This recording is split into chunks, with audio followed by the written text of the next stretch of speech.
Hey guys, this is Warhawk Beyond 2040 and welcome to another edition of the Batwoman Season 1 review series, and today I'm going to be talking about episode 13, which was called Drink Me. Right, the title does sound silly, but I can assure all of you that the episode itself was anything but silly.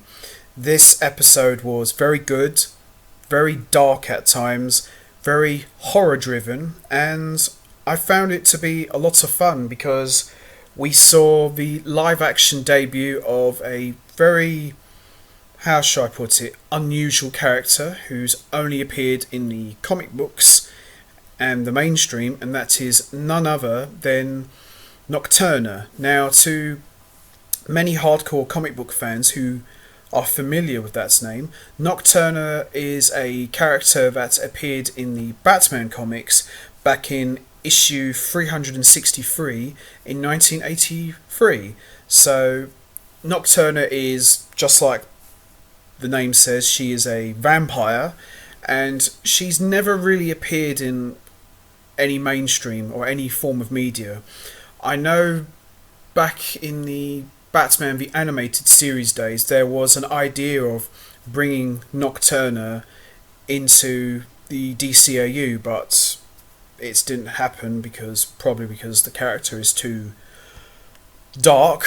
But here she made her Arrowverse debut, and yeah, she was a really good villain. I mean, I don't really know a lot about her. I know her through a couple of comic books that she appeared in, but it was really good to see a not so well known Batman villain showing up for an episode, and this proved to be really good, and I really enjoyed this one a lot. And Nocturna is, what can I say really, she's a vampire, and some vampires can be very hot, but some are not. But she was quite nice. I quite enjoyed her, and I hope we do see her again next time. I would have liked to have seen this episode maybe be shown during Halloween, because this kind of felt like a Halloween episode. But other than that, very good episode. Really enjoyed this a lot.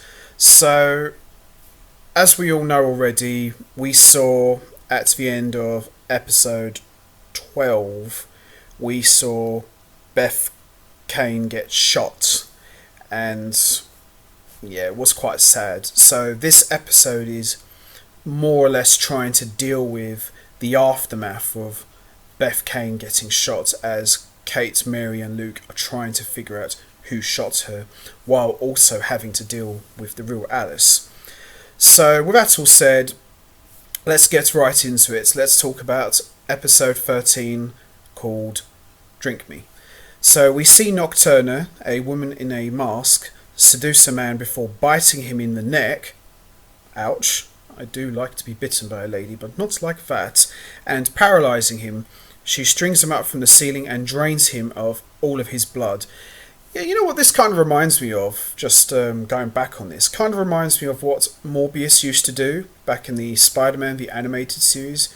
He used to drain people of their plasma to live. Obviously he couldn't drain them of their blood, because you couldn't do that in a cartoon, of course, but he used to drain them of their plasma, like their life force. So we get to see Nocturna do that in this episode, but she drains them of their blood. Ugh, yuck. Meanwhile, Kate, Mary and Luke are trying to figure out who shot Beth, while also trying to deal with the real Alice. Kate feels guilty about what happened with Alice and tries to figure out how to fix it. Luke gives Kate Beth's necklace and reveals that he knows very little about who shot Beth. Luke informs her about Nocturna, and she decides to look into her as a distraction for what's happened to Beth. She tracks Nocturna down to a dance club and fights her and gets bitten by her, and is fed an animal tranquilizer in the process. Sophie arrives and helps Batwoman. Kate goes to Mary for help with her symptoms, and Mary argues that Kate is too transfixed on what's happened with Beth.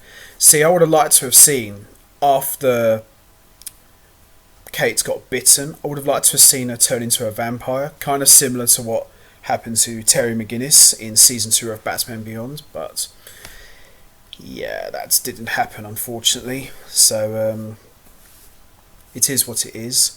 So Mary runs a blood test that turns positive for ketamine, which she finds suspicious. Kate decides to throw a party at her local gay bar to draw Nocturna out. At the party, Luke uses facial recognition technology in an attempt to find Nocturna. Mary tries to help Sophie blend in at the party, which doesn't work when she meets a woman named Ellie, who Luke suspects could be Nocturna. Ellie starts asking Sophie too many questions, and Kate goes in to intervene by playing bartender. Ellie starts getting nervous at the sight of blood, which causes Kate to rule out the possibility that it is Nocturna. Meanwhile, Luke intercepts to help Mary at the party, and they act very awkward around each other. Yeah, I like these two. I really hope they do get together. You know, these two are a lot of fun, and yeah, they're cool. Especially Mary. She's very spunky and very plucky and very ditzy, cheerful girl, and Luke's just awesome. So hopefully these two will hook up one day. Meanwhile, Alice learns that Mouse was kidnapped. She goes to the club and confronts Kate about it, but Kate doesn't know anything. Alice confronts Kate for letting her die and then returns to her and Mouse's secret hideout, where one of his face remnants is poised on a mannequin. Yeah. She speaks to the mannequin as if it's Mouse and admits that she was wrong for trusting Kate. She then gets bitten by Nocturna. Kate and Luke identify a woman outside of the party, Natalia Knight, a woman with a rare blood disorder whose caretaker died of a heart attack weeks ago. Nocturna strings up Alice and prepares to drain her blood, but Alice tries to convince her that there's a better way for her to get blood, Mary's blood, which still has the antidote in it. Nocturna promptly finds Mary and tries to bite her. Kate finds Alice in her restraints and realises that Nocturna is using the ropes from church bells to tie up her victims. She decides to visit Gotham Cathedral and finds Mary strung up inside of it. She begins to fight Nocturna just as Alice shows up to help her. I wonder. Alice decides to give Mary a blood transfusion to help her, while Kate hunts down Nocturna. Nocturna says that she steals the blood of rich kids as revenge for how they live their lives. She and Kate fight until Kate exposes her to UV light and severely burns her. That's right, everyone. Remember that. Rule number 1. Vampires hate sunlight. And they don't sparkle. Sorry, Twilight. Kate visits Mary in her hospital and reveals that she doesn't remember what happened after Nocturna drained her blood. Kate realises that Nocturna knew about Mary's blood having the desert rose inside of it, which causes Kate to confront Alice. Alice says she helped keep Mary alive to prove how stupid it was for Kate to let her die before. Kate argues that Alice is irredeemable, but Alice says she doesn't want her to give up on her. So, in a way, even though Alice is still very much a kooky villain, there's still a little bit of good in her. Whether or not we'll see that be fully embraced is another story. Meanwhile, one of Alice's goons gives her information of Dr. Campbell, who she quickly realises is August in disguise. She threatens to kill him in order to save Mouse. Mary listens to Vesper Fairchild's broadcast and starts to slowly piece together that Kate is Batwoman. Well, it's about bloody damn time, you know? It's about time Mary starts to figure out that Batwoman is really Kate Kane. I mean, come on. It's kind of obvious, isn't it? Also, in this episode, we saw Jacob is released from prison after it's revealed he was framed by Alice and the Wonderland gang. He and Sophie go to the morgue and look over Beth's body, thinking that it's Alice. Jacob asks Sophie what's happened that led to Alice's death, and she refuses to admit that she was swayed by Batwoman. Jacob addresses the crows and argues that Batwoman is standing in the way of the crows actually protecting the city, because, after all, you guys have done a bang-up job so far. Not.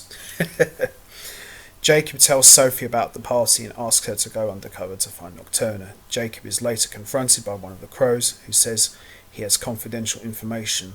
Video footage of Sophie helping Batwoman. Oh boy. Later, Jacob confronts Sophie about helping Batwoman and asks if she's actually still loyal to the crows. He suspends her from her post. Sophie meets Batwoman at the rooftop where the back signal is flashed and says that she doesn't know who she is without her job. Batwoman, that's Kate in disguise. Kate thinks Sophie wants to keep her distance, but she ends up kissing her instead, and that's how this episode pretty much ends.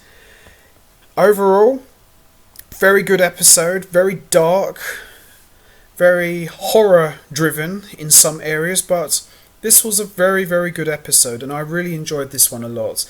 Now, as far as where the relationship with Sophie and Kate is concerned, because obviously Sophie doesn't know that Batwoman is Kate, so it's going to be very interesting how that is going to play out. And also we are seeing Mary finally slowly putting the pieces of the puzzle together and learning the true identity of Batwoman. So lots of cool setups here, lots of great Batwoman action, and this was one of the better episodes of season 1, and I thought this was really, really good.